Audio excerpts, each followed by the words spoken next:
Assalamualaikum warahmatullahi wabarakatuh. Salam sejahtera untuk semuanya. Saya Pak Ali dari Inside Chamber.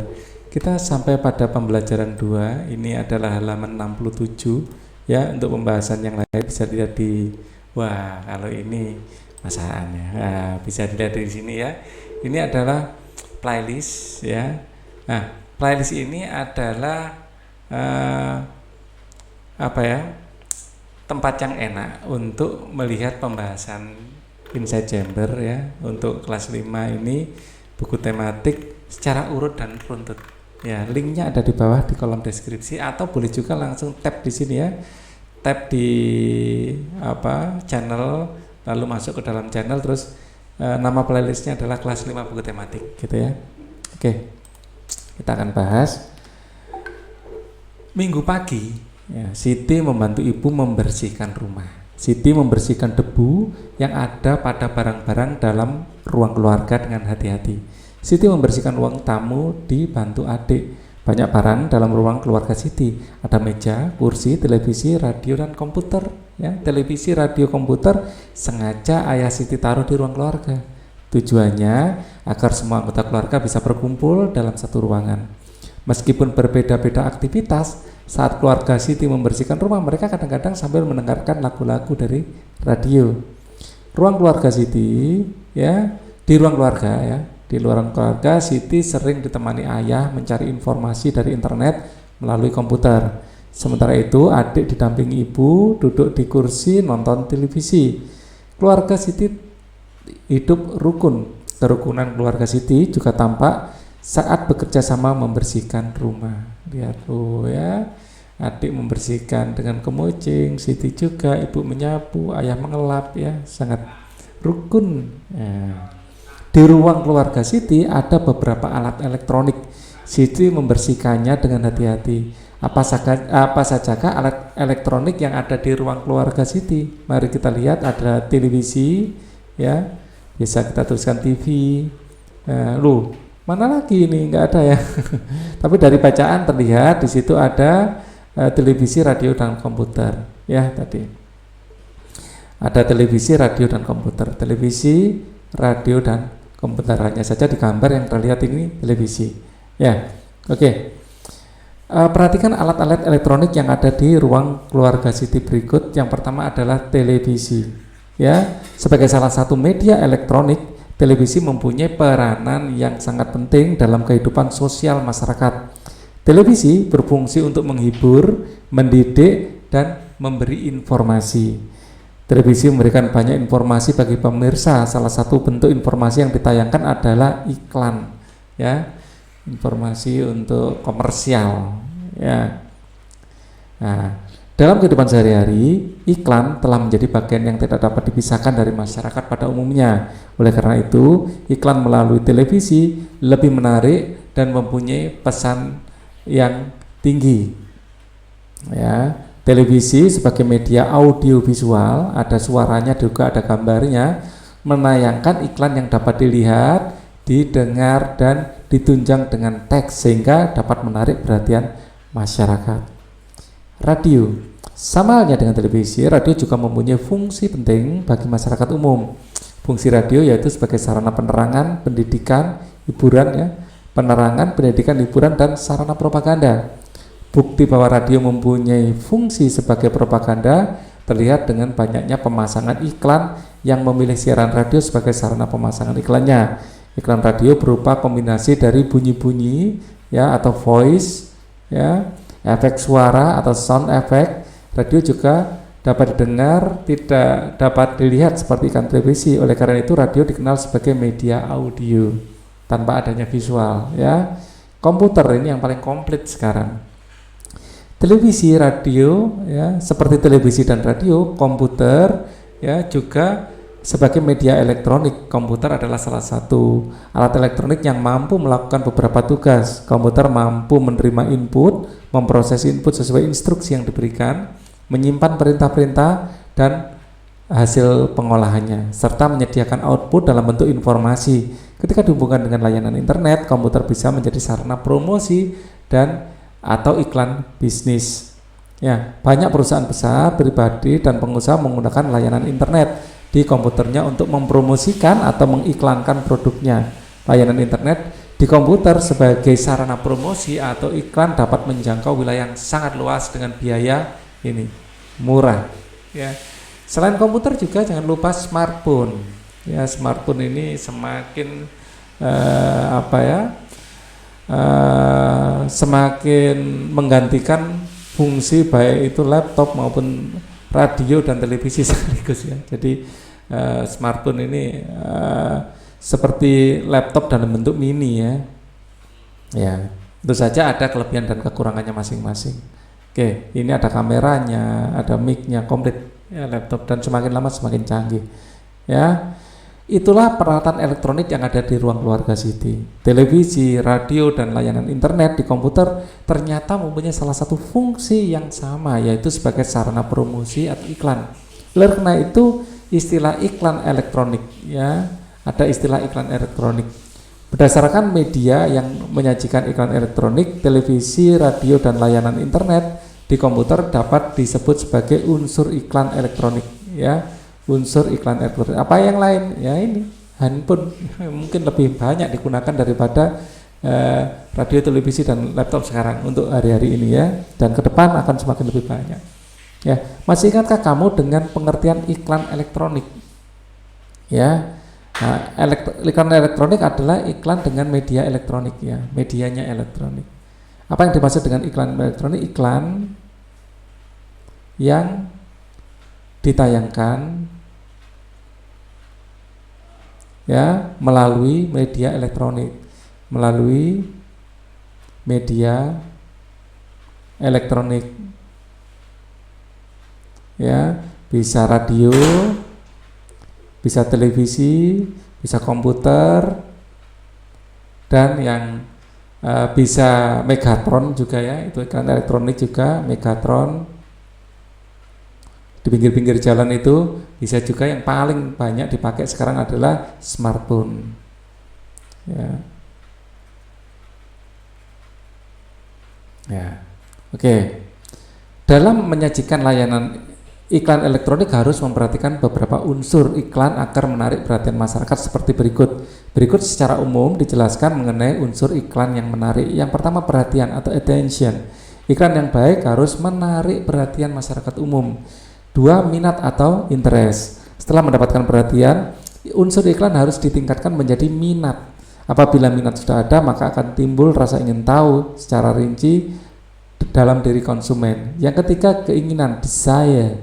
Iklan hendaknya mencakup cara untuk menggerakkan keinginan. Jadi harus persuasif ya, membujuk ya, membuat orang yang tadinya tidak ingin menjadi ingin. Yang keempat, rasa percaya, conviction. Ya, untuk mendapatkan rasa percaya dalam diri konsumen, sebuah iklan harus tunjang berbagai kegiatan peragaan. Peragaan diantaranya adalah pembuktian atau sebuah kata-kata atau menggunakan orang yang terkenal, misalnya artis atau tokoh, ya, membuat rasa percaya. Yang kelima adalah tindakan, action. Ya, action tindakan merupakan tujuan akhir dari produsen untuk menarik konsumen agar membeli, ya, menggunakan produk dan atau jasanya. Jadi ada 5 ya. AIDCA ya, atau dalam bahasa Indonesia PMKRT. Nah, ini kita mudah ya, PMKRT, PMKRT, pemadam kebakaran RT. Oke. PMKRT adalah perhatian, minat, ya, keinginan, rasa percaya, dan tindakan. Sekali lagi, perhatian, minat, keinginan, rasa percaya, dan T-nya tindakan. Rasa percaya, tindakan.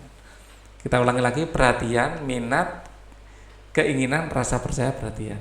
Lebih enak bahasa Inggris sebenarnya ya. Attention, interest, desire, conviction, action. AIDCA. AIDCA. A-nya ada 2 ya. Enak ini kalau beda semua ya. Kadang-kadang kita memerlukan seperti ini untuk menghafalnya. PMKRT. Rasa percaya, tindakan, K itu adalah kepercayaan, keinginan, rasa percaya, keinginan, perhatian, minat, keinginan, rasa percaya, tindakan. Akhirnya hafal juga ya, gitu ya cara Pak Ali menghafalkan sesuatu itu ya. Kamu telah mengetahui unsur-unsur iklan secara umum. Sekarang coba sebutkan unsur iklan elektronik pada radio, televisi, internet. Lakukan kegiatan dengan mengisi kolom. Radio, unsur iklan elektronik. Ya, ini P, M, K, R, T. Ya, jadi apa saja sih di sini ya? Yang semuanya sebenarnya ada ya unsur iklan elektronik ya. Ini disebutkan semuanya aja ya. Unsur iklan elektronik radio itu ada perhatian, ada ya, jadi menggunakan suara yang enak, jingle lagu yang enak, semuanya sama ya. Perhatian, P, M, K, R, T. Perhatian, kemudian ada apa lagi tadi, M, minat ya. Ya betul, minat.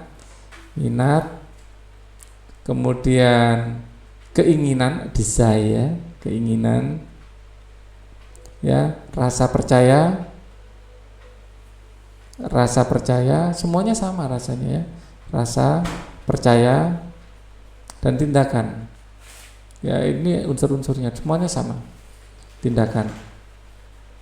Ya, jadi ini semua sama. Sekarang coba sebutkan unsur iklan elektronik pada radio, televisi, internet. Lakukan kegiatan dengan mengisi kolom. Ya. Unsur dalam iklan harus memperhatikan beberapa unsur iklan agar menarik perhatian. Berikut secara umum dijelaskan mengenai unsur iklan agar menarik. Ya. Jadi mungkin perhatian itu apa, minatnya apa gitu ya. Ya. Ini sama ya, perhatian. Jadi ditambahkan ini audio. Ya, kalau yang lain semuanya sama ya. Semuanya sama. Hanya saja nanti akan ditambahkan ya.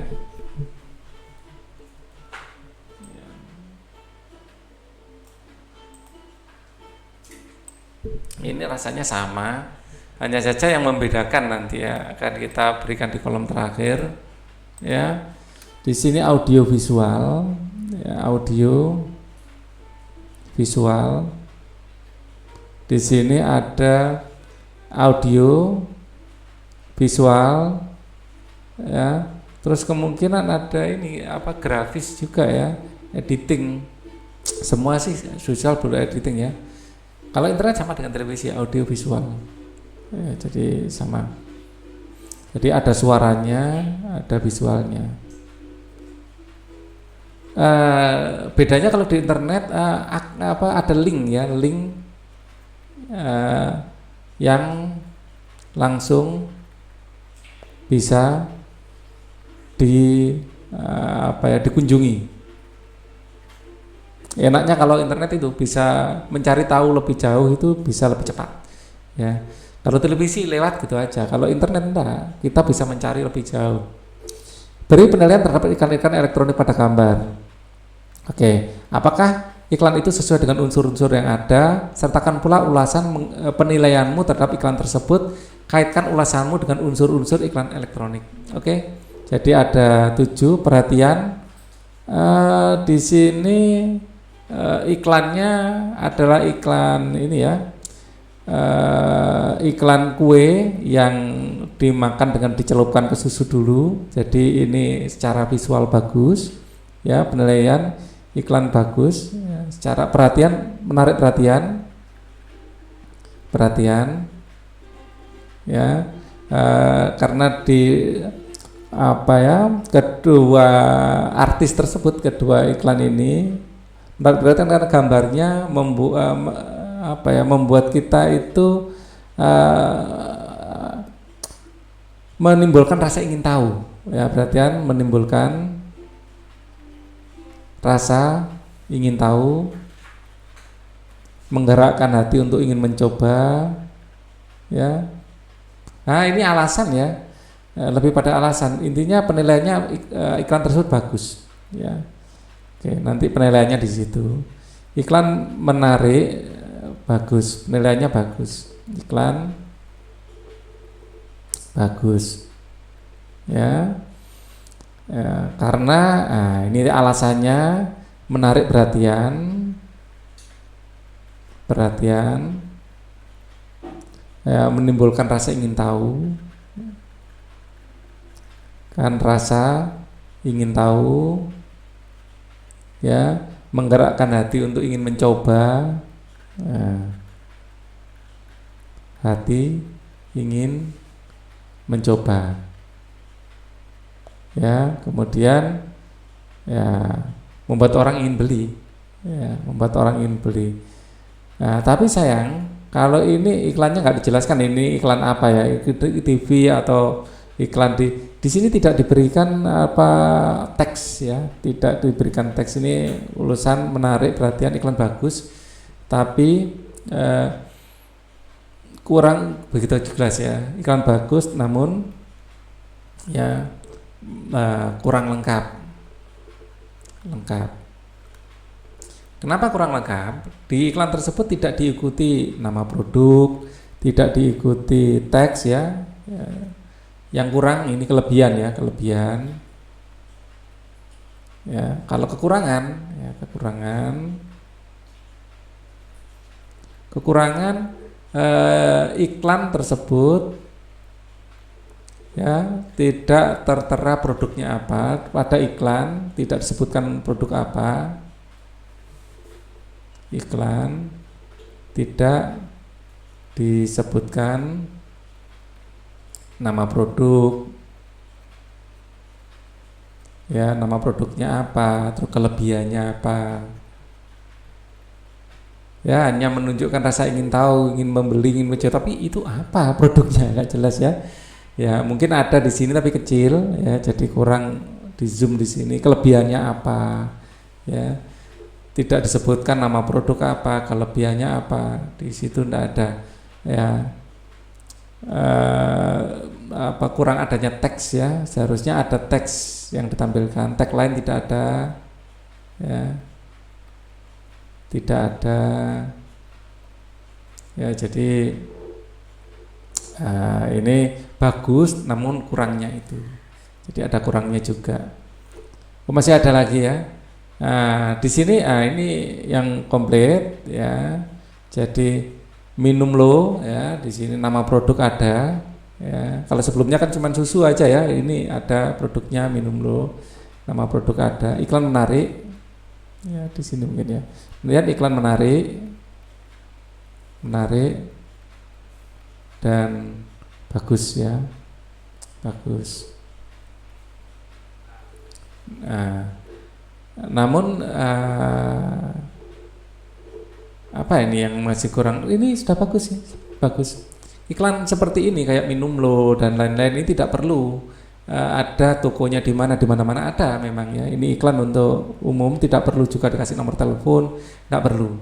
Jadi orang didorong untuk beli aja karena ini memang disediakan di banyak tempat, ya. Iklan menarik dan bagus sudah. Alasannya, ya, nama produk jelas, ya, produk jelas, ya, terus yang jelas menarik, ya, ilustrasi menarik, ya, terus kata-kata yang digunakan padat, singkat, ya, kata-kata, ya, kata atau tagline, ya, tagline atau kata-kata gitu aja deh. Kata-kata yang digunakan singkat, padat dan jelas, ya. Kemudian menunjukkan keunggulan produk, ya, menunjukkan keunggulan produk. Nah, kita lihat di sini speed up, diskon 50%, kini super cepat dengan bonus konten super berlimpah. Ini sudah bagus, ya, tidak perlu ada nomor telepon, tidak perlu karena ini juga umum dijual biasanya, ya. Lihat bagus, menarik, ya, ya, bagus, menarik ini. Jadi di antara ketiganya, ini yang paling bagus. Di antara yang lain ini yang paling bagus. Kenapa? Alasannya sangat menarik perhatian. perhatian, produk jelas, ya, nama produknya ada toh, speed up, ya, nama produk ada, produk ada, kelebihan ditunjukkan, kata-kata singkat, padat, dan tepat, ya, kata-kata singkat, padat, dan menarik, padat dan menarik. Ya, kayak layanan seperti ini memang tidak perlu ada alamatnya di mana atau nomor teleponnya berapa, tidak perlu. Di mana-mana ada. Ya, biasanya ini kayak produk-produk yang massal, ya, dijual. Siti dan adik selesai membersihkan ruang keluarga. Ibu dan ayah pun selesai membersihkan halaman dan lingkungan rumah. Saatnya keluarga Siti beristirahat. Siti dan keluarganya beristirahat di ruang keluarga sambil nonton televisi. Sebelum menyajikan minuman, ibu menanyakan minuman yang diinginkan ayah, Siti, dan adik. Ternyata minuman yang diinginkan ayah, Siti, dan adik berbeda-beda. Ayah ingin kopi panas, Siti ingin air putih dingin, dan adik ingin es teh. Berbeda lagi dengan minuman yang diinginkan Ibu Siti. Beliau menginginkan teh panas. Ya, ada yang tadi air putih dingin, kopi panas, es teh, dan teh panas. Beda semua, ya. Siti membantu ibu menyiapkan minuman. Ibu menyiapkan hidangan kecilnya. Ibu membuat bakwan. Wah, enak ini bakwan, ya. Adonan bakwan sudah ibu siapkan sebelum mulai kerja bakti membersihkan rumah. Jadi ibu tinggal menggorengnya. Inilah adonan bakwan yang siap digoreng ibu. Ya, bakwan ini kalau daerah Pak Ali namanya ote-ote. Ya, ada juga yang menyebutnya bala-bala. Ya, ada juga yang menyebutnya bakwan. Ya, namanya beda-beda, rasanya sama. Oke, coba kamu perhatikan adonan bakwan yang dibuat Ibu Siti. Adonan bakwan yang terdiri atas tepung terigu, sayuran, tidak tercampur secara merata. Materi di dalam adonan, sifat dan bentuknya masih kelihatan. Berdasarkan ciri adonan tersebut dapat kamu ketahui bahwa adonan bakwan yang siap digoreng merupakan campuran heterogen. Ya, ibu segera menggoreng adonan bakwan. Sementara itu, Siti sibuk menyiapkan minuman. Inilah minuman yang dibuat Siti. Air dalam gelas pada gambar hanya terdiri dari satu zat, yaitu air mineral. Ya, sekali lagi Pak Ali sampaikan, air mineral itu sebenarnya bukan merupakan unsur yang satu aja, ya. Tapi ada air dan ada mineral. Jadi ada dua unsur dan ini merupakan campuran sebenarnya. Tapi untuk di SD air mineral dianggap sebagai satu kesatuan, ya. Jadi dianggap sebagai satu unsur, ya. Jadi dianggap zat tunggal bukan campuran, ya. Air di dalam gelas tersebut tidak berubah rasa dan tidak berubah bentuk. Oleh karena itu, air putih dalam gelas merupakan zat tunggal. Walaupun di sini ada es dan air, itu sama-sama. Es pada dasarnya air, ini juga air, ini kedua-duanya sama. Rumus kimianya H2O. Jadi es dan air, ya, misalnya ini adalah zat yang sama, ya. Es dan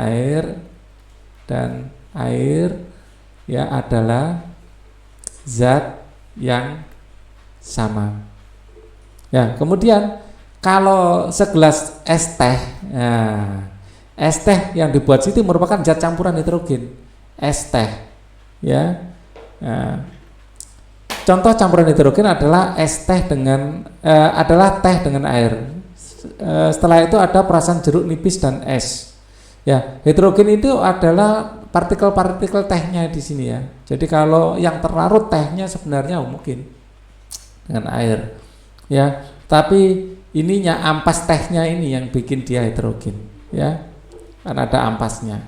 Jadi itu ada air, ya. Oh, ada ini juga, ya.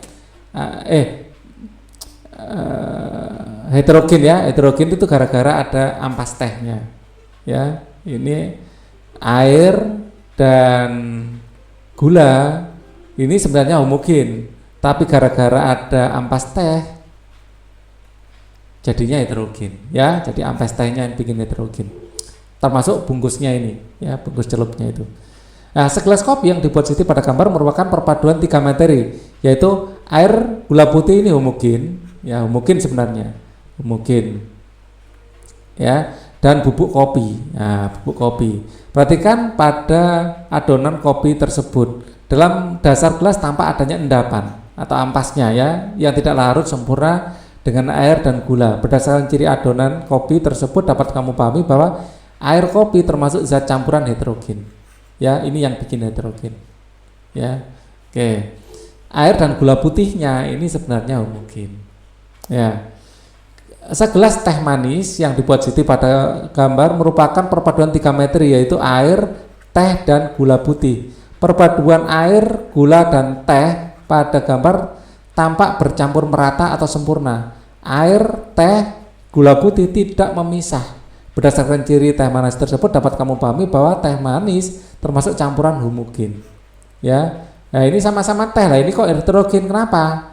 Ya, nah ini gara-gara tehnya ini ada celupnya ini. Ya, itu yang bikin heterogen. Ya, sama-sama teh. Bukan anunya, bukan esnya. Kalau esnya ini homogen. Ya, zat yang sama dengan air. Oke.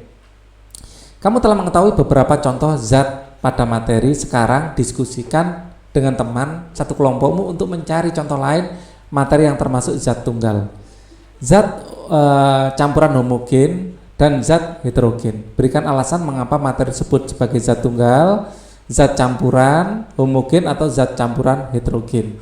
Ya, setiap kelompok minimal membuat 5 contoh materi. Buatlah laporan hasil diskusi kelompokmu, kumpulkan hasilnya kepada Bapak Ibu guru untuk dinilai. Hasil diskusi, ya, nama kelompok misalnya ada Ali, berapa orang sih?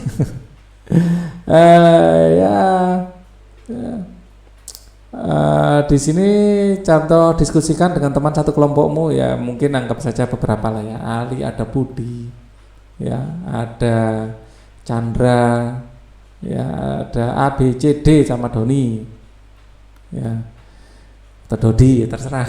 Ini asal saja Pak Ali nulisnya, ya. Hasil materi yang pertama, ya, di sini diminta apa? Berikan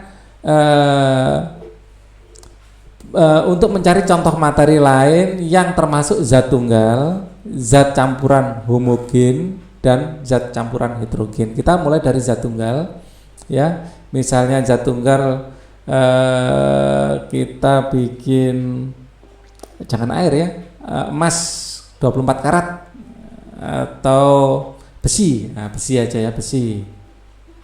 Ya. Atau kawat tembaga. Kawat tembaga. Besi boleh ya, dari paku. Besi aja. Besi. Ya, saya menggambarnya lebih mudah. Seperti paku contohnya ya. Paku. Besi adalah di sini yang diminta apa? Zat tunggal, zat campuran homogen, atau zat campuran heterogen. Berikan alasan mengapa materi termasuk alasannya ya.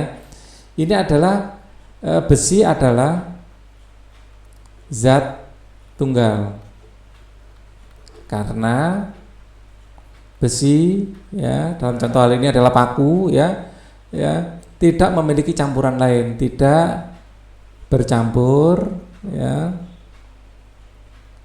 dengan zat lain. Ya, zat lain lebih mahal. Bikin besi ya besi aja. Biasanya yang lebih mahal emas itu dicampur tembaga, karena tembaga lebih murah, kan gitu ya. Kalau tembaga nggak mungkin dicampur emas, emas lebih mahal. Jadi kalau mencampuri biasanya dengan yang lebih murah. Besi ini sudah murah ya, sudah usah campur lagi. Ya. Kemudian kalau baja, baja ini campuran. Baja itu beda dengan besi, adalah campuran homogen. Ya, karena baja terdiri dari besi dan karbon. Terdiri dari besi dan karbon. Ya, jadilah baja. Kalau mau baja stainless steel ditambah lagi nikel. Ya, stainless steel. Nah, jadi sekarang kita contoh lain, jangan sama ya. Susu. Susu adalah campuran yang kita boleh bilang ini adalah homogen, sebenarnya heterogen sebenarnya ya. Susu adalah campuran heterogen. Ya, karena terdiri dari ada air ya, terus di situ ada lemak ya. Lemak itu sama dengan minyak, nggak mungkin bercampur sama air. Ya, ada protein, ya, ada vitamin. Nah, ini ada mineral. Ingat ya, air mineral itu heterogen, homogen sebenarnya. Ini adalah campuran yang heterogen karena lemak dan air tidak mungkin bersatu. Ya, susu heterogen. Kemudian soft drink misalnya, campuran yang heterogen sudah ya, campuran yang homogen soft drink. Ya, atau oralit kita aja, oralit. Karena soft drink sudah kita contohkan di video sebelumnya. Oralit ya, adalah ya, campuran homogen ya, karena terdiri dari garam ya dan air atau air dan garam. Nah, kemudian udara adalah campuran homogen. Udara terdiri dari, yang terbanyak di udara adalah nitrogen. Ya, udara terdiri dari ada yang paling banyak itu nitrogen, kemudian disusul oksigen. Ya, kemudian di udara ada karbon dioksida. Ya. Ya, ketiga karbon dioksida, ada ozon dan lain-lain ya, ada metana. Wah, luar biasa, banyak sekali macamnya ya. Alasannya ini tiba-tiba ada alasannya ya. Ini kurang relevan ini, semua alasan sudah saya taruh di sini ya. Setiap kelompok minimal membuat 5 buah contoh materi. Buatlah laporan hasil diskusi kelompokkan hasilnya kepada Bapak Ibu guru ya. Zat mungkin bisa kita berikan ya, keterangan saja bukan alasannya ya. Suatu zat ya bisa atau zat bisa dibagi menjadi 2, campuran bisa dibagi menjadi 2, yaitu campuran homogen di mana kedua zat tercampur sempurna sehingga tidak bisa kita bedakan lagi.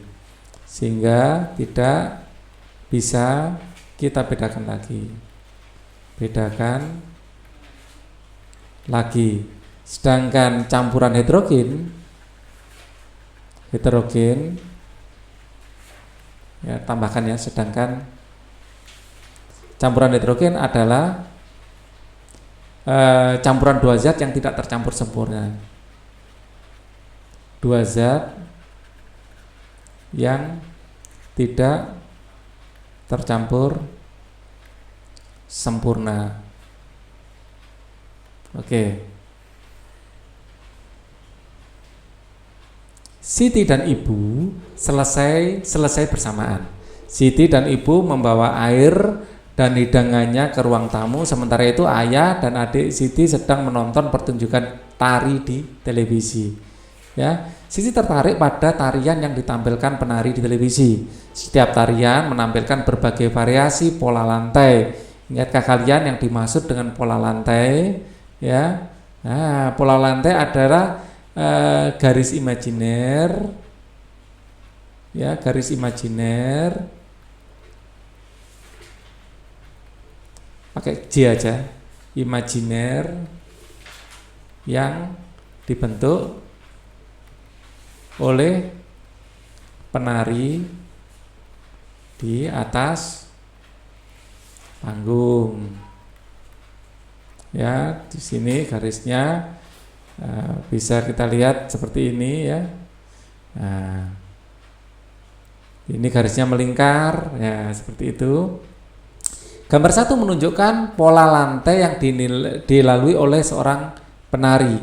Gambar 2 menunjukkan pola lantai yang dibuat formasi kelompok. Jadi pola lantai bisa yang dilalui bisa formasi, ya garis imajiner. Bisa ditambahkan di sini kalau gitu ya. Garis imajiner dibentuk oleh penari di atas panggung atau pola gerakan penari. Ya, bisa pola gerakannya, bisa posisi dari penari-penari tersebut ditarik garis. Ya, pada dasarnya ada 2 pola garis dasar pada lantai, yaitu garis lurus dan garis lengkung. Garis lurus memberikan kesan sederhana tapi kuat, sedangkan garis lengkung memberikan kesan lembut tetapi lemah. Lembut tetapi lemah. Lemah lembut gitu ya. Pola lantai vertikal lurus. Ciri pola lantai vertikal lurus adalah penari membentuk garis vertikal, yaitu garis lurus di depan, belakang, dan sebaliknya. Pola lantai ini banyak digunakan pada tari klasik. Pola lurus memberi kesan sederhana tapi kuat.